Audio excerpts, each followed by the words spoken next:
อันนี้ก็เป็นเหรียญหลวงพ่อคูณนะที่ว่าอยู่น้ำข้าพเจ้ามาดนแล้วตั้งแต่อายุ9 ปีจนตอนนี้อายุ30 ปลายปีแล้วเนาะ30 ปลายปีถือว่าอยู่มาได้20 ปลายปีแล้วองค์นี้เนาะอืมถือว่าข้าพเจ้าก็เป็นคนหนึ่งที่ว่าเหลื่อมใสศรัทธาในความดีงามของพระอาจารย์ใหญ่หลวงพ่อคูณเนาะแต่ว่าข้าพเจ้าก็อยู่ลาวก็คิดอยากจะไปร่วมงานวางเพลิงพระศพของพระอาจารย์ใหญ่อยู่ขอนแก่นคือกันแต่ว่าบ่มีโอกาสได้ไปเนื่องจาก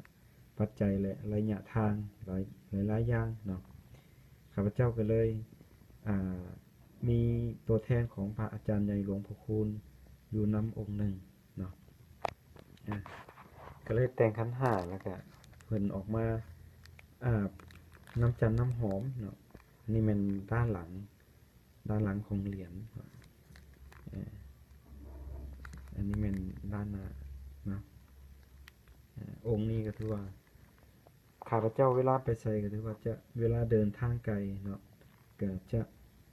ถือติดโตไปนำอยู่ตลอดเนาะมากับติดโตไว้เพราะว่าเป็นสิ่งยึดเหนี่ยวจิตใจแล้วก็สร้างความมั่นใจให้กับเฮาได้เนาะถือว่าก็ข้าพเจ้าก็เชื่อว่าหลายคนก็ศรัทธาในความดีงามของพระอาจารย์ใหญ่คือกันเนาะข้าพเจ้าก็บ่ได้ไปร่วมงานก็เลยเอาเหรียญของพระอาจารย์นี่แหละเนาะมาแต่งขันหาแล้วก็รดน้ำจันทร์น้ำหอมเนาะแล้วก็คิดว่าจะส่งศิริละดวงวิญญาณของพระอาจารย์ขอให้ดวงวิญญาณของพระอาจารย์ใหญ่หลวงพ่อคูณจงไปสู่